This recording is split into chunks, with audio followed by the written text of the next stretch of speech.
Très heureux d'être avec vous. Bonjour à tous pour cette session sur le big data, les données de santé, les traitements massifs de données. Un grand merci au CNAM et plus particulièrement à Cynthia Fleury de m'avoir donné l'opportunité d'être avec vous pour aborder cette première thématique. On fera une deuxième capsule sur les questions d'intelligence artificielle et de garantie humaine de l'IA en santé.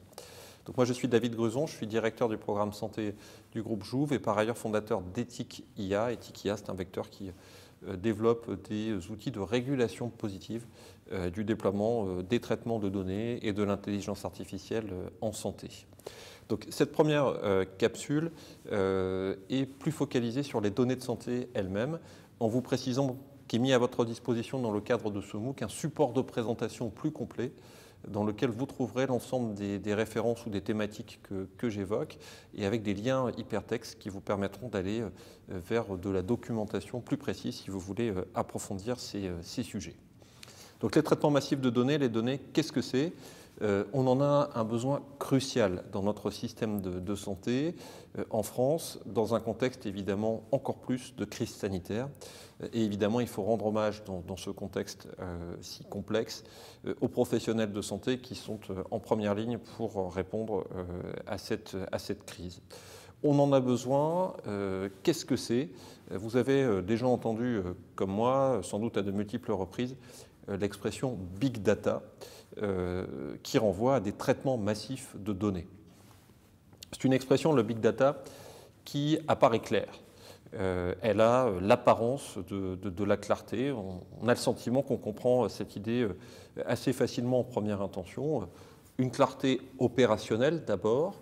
On va aller traiter des données qui sont accessibles directement via des objets connectés qui se développent dans le domaine de la santé, que ce soit des montres connectées, des pacemakers connectés, des dispositifs médicaux connectés qui vont, par exemple, dans le domaine du diabète, nous renseigner sur des suivis de glycémie, pour prendre un exemple précis.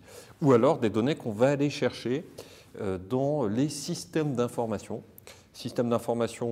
des cabinets médicaux en ville, système d'information des établissements de santé, qui peuvent prendre, le cas échéant, la forme d'entrepôts de données de santé. Donc on va aller traiter, chercher ces informations médicales, ces données, pour pouvoir alimenter ces traitements de big data. Donc clair opérationnellement, c'est clair aussi juridiquement. Vous savez que la France, l'Europe, c'est l'endroit au monde où le niveau de protection juridique de ces traitements de données est le plus fort.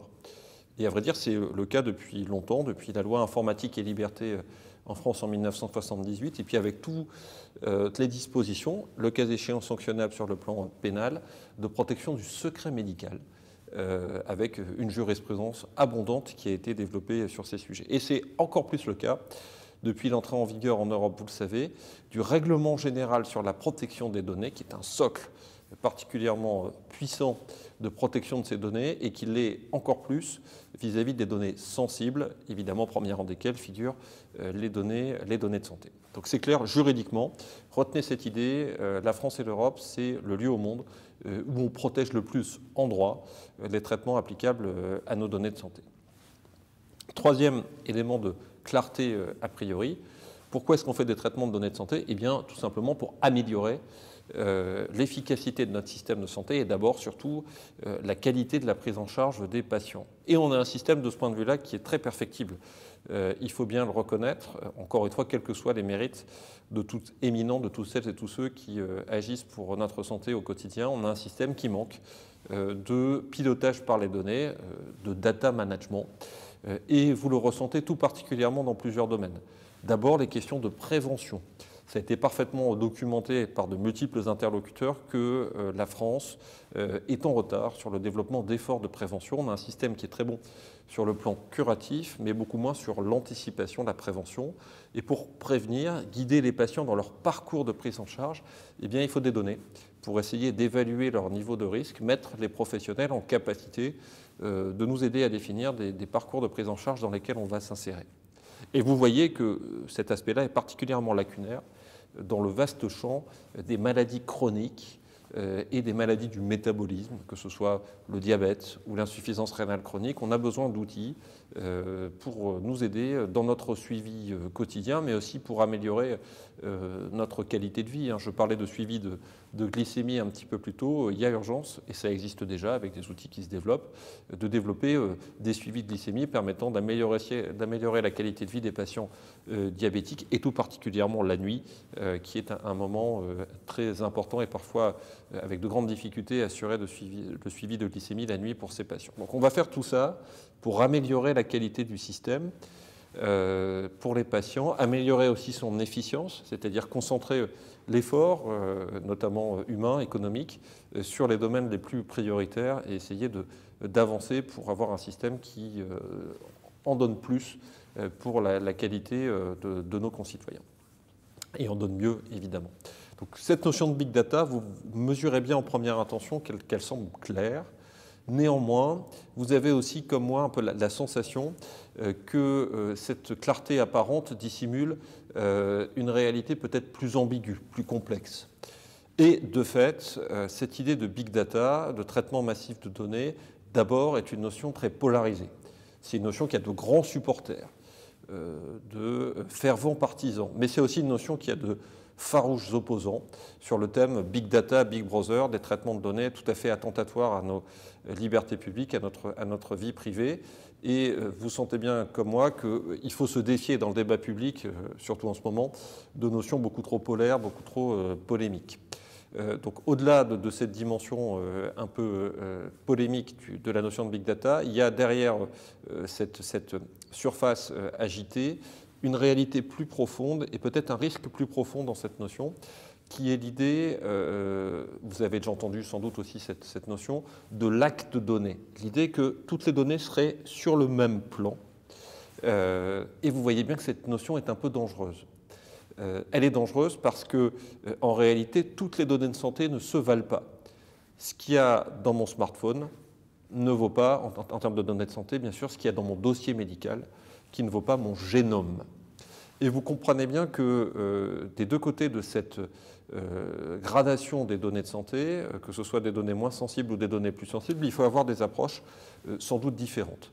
Pour des données moins sensibles, courantes, il y a un enjeu majeur de développer des cadres de confiance pour partager plus largement ces données.